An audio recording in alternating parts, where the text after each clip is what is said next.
Estamos de volta com o programa Retratos. Hoje conversando com a vereadora mais votada de Belo Horizonte, Áurea Carolina. Áurea, nós terminamos o primeiro bloco falando da sua trajetória política até culminar com a sua vitória estrondosa, né? Como vereadora da Câmara Municipal de Belo Horizonte. Agora em 2016, né, as eleições aconteceram. E além dessa sua votação tão expressiva, aconteceu um outro fato interessante nessas eleições, que a Câmara vai ter quase 60% de renovação, né, entre os seus integrantes. Então, como cientista político, eu queria que você fizesse uma análise dessas duas situações, a sua votação tão expressiva e essa renovação também tão expressiva na Câmara Municipal de Belo Horizonte. Uhum. Tem muitas interpretações para a gente fazer e amadurecer ao longo do tempo, mas desde já é possível perceber que há uma rejeição fortíssima da população à política tradicional. Sim. E isso pode até caminhar para uma despolitização, um afastamento da política, uma negação da política. Isso comparece nas abstenções, nos altos índices de votos inválidos. É preciso entender por que a população se absteve do direito ao voto, né?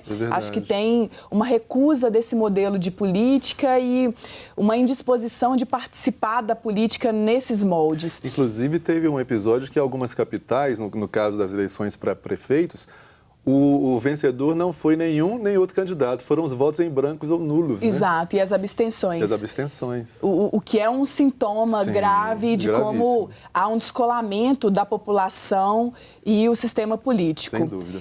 Agora, essa renovação significativa de pessoas que vão entrar na Câmara precisa ser também relativizada, porque mais de 50% dos vereadores eleitos nunca foram vereadores, não tinham uma trajetória já na Câmara, mas não necessariamente eles representam novas ideias. É verdade. Novas formas de atuar e de fazer política. É isso que nós precisamos verificar nesse momento. Quem são essas pessoas que entram, quais são as suas pautas e de que maneira elas se organizam. E tem uma nuance também, que contrasta com isso, que é a expressiva votação que eu tive. Então, embora eu tenha sido a mais votada, eu, junto com Cida Falabella, trazemos um campo de lutas da cidade, nós ainda não fizemos uma maioria de vereadoras na Câmara. Né? Nós somos um grupo pequeno, junto com os parlamentares do PT e do PCdoB, que tem uma caminhada semelhante de defesa de lutas sociais. E, em comparação com os demais vereadores, nós somos um bloco muito pequeno. Sem dúvida. E nós precisamos entender o que está sendo comunicado para a sociedade brasileira nesse momento político, né? Qual o sentido das lutas? Claro que há uma força grande dos movimentos sociais, de ativismo, mas isso ainda não conquistou maioria eleitoral no nosso país. Inclusive, os números falam isso, né? Dos 41 vereadores que vão compor a Câmara Municipal de Belo Horizonte, apenas 4 são mulheres, não é?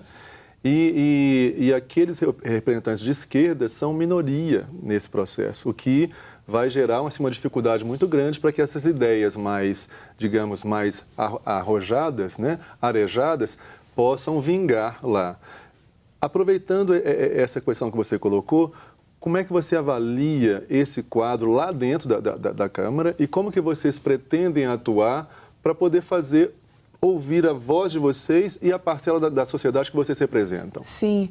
Esse bloco de proximidade por defesa de pautas de esquerda, das lutas, precisa agora lidar com todas as forças que compõem a Câmara, mapear, compreender como elas atuam, quem são esses vereadores e ter uma aproximação em termos programáticos quando for possível.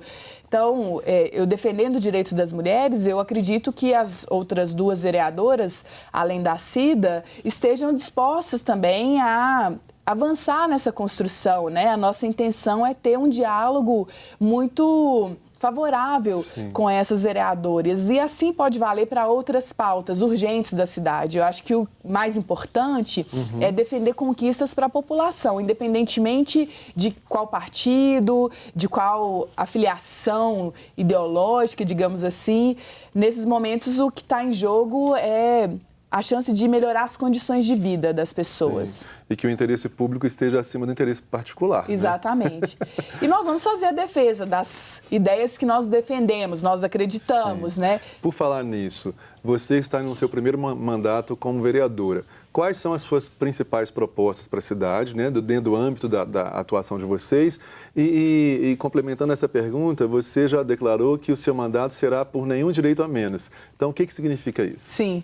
Por nenhum direito a menos nessa conjuntura de retirada de direitos, de ataques que vem, sobretudo, de um governo ilegítimo, golpista, na minha avaliação. Sim. E dos coletivos com os quais eu atuo, é fazer essa resistência para assegurar as garantias democráticas mínimas de um Estado democrático de direito, que estão super ameaçadas. Sim. E na cidade é buscar impedir retrocessos em áreas críticas, né, dos direitos das mulheres, da juventude, na cultura, na mobilidade urbana, nas questões ambientais e defender o avanço.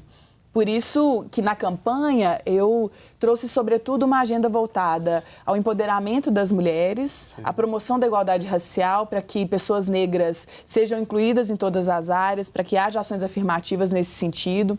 Na juventude, para que se estruture uma política municipal, um plano de juventude que coordene investimentos, a transversalidade de uma percepção sobre juventude em todas as áreas. A questão da segurança pública cidadã. Nós não podemos levar adiante um modelo militarizado de repressão Sim. que tem acontecido hoje na Guarda Municipal. Isso, né? Então é preciso parar esse caminho e voltar e pensar numa forma mais comunitária, mais dialogada de solução, mediação dos conflitos, enfim, e a participação democrática, que é uma condição para isso tudo acontecer. Sem dúvida. Agora eu queria tratar de uma questão um pouco polêmica. Nessas eleições agora de 2016 para a Prefeitura de Belo Horizonte, você declarou que não votaria em nenhum dos dois candidatos que chegaram ao segundo turno porque nenhum dos dois a representava. Não é? Passado esse momento das eleições e agora começando a atuar como vereadora, você acha que essa declaração pode, de alguma maneira, prejudicar a sua atuação na Câmara ou não? Eu acredito que não, porque é um posicionamento político, programático. É o mesmo que nós vamos adotar em relação aos demais vereadores e aos projetos que nós vamos discutir.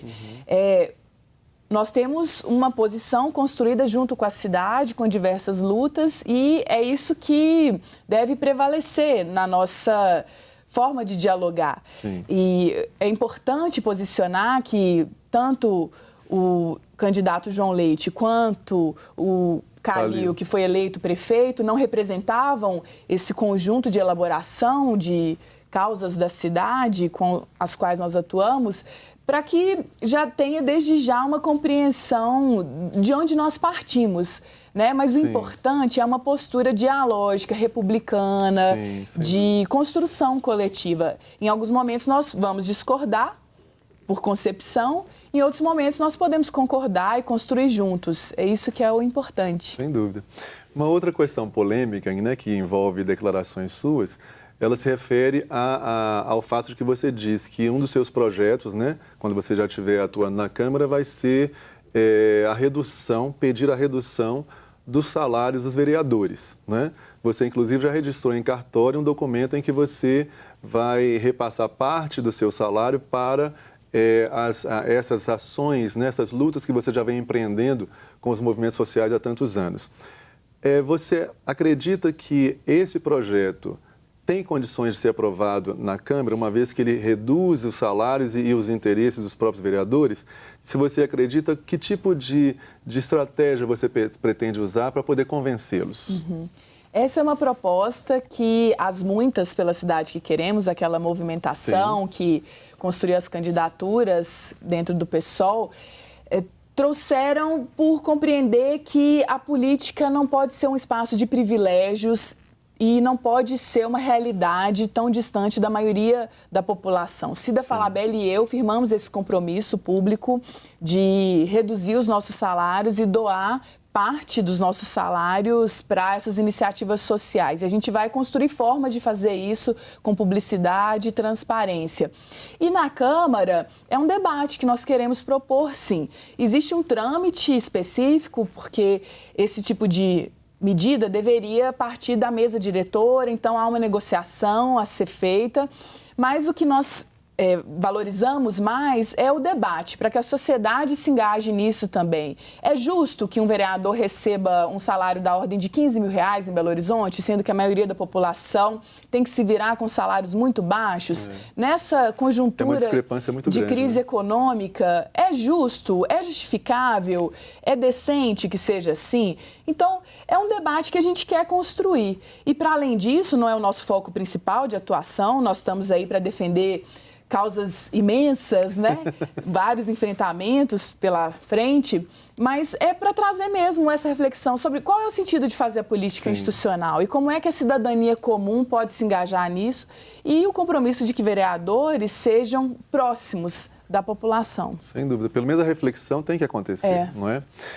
Aproveitando essa questão que nós falamos de redução, né, de recursos, de salários, vão levar isso para a esfera federal, né? O Supremo Tribunal Federal, ele proibiu que as empresas fizessem doações para as campanhas políticas. Isso afetou todos os candidatos, né, em todo o Brasil. E você, inclusive, declarou que a sua própria campanha foi feita com muito poucos recursos financeiros, mas com muitas ações voluntárias, né?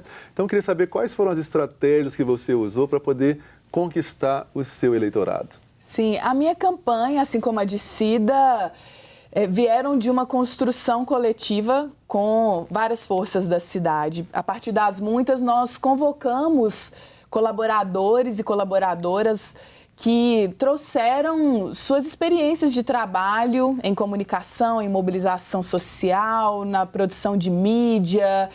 E isso foi fundamental para a gente movimentar a campanha na cidade. Além disso, cada uma de nós contou com um grupo de apoiadoras, amigas, parceiras, colaboradoras que vieram também prestar serviços voluntários.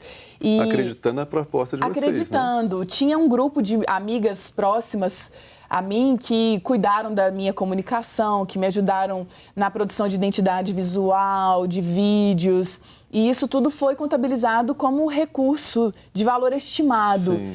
Então, nossa campanha foi muito barata mesmo em comparação com as campanhas dos outros candidatos eleitos. E a maior parte do que nós movimentamos foram serviços dessa natureza.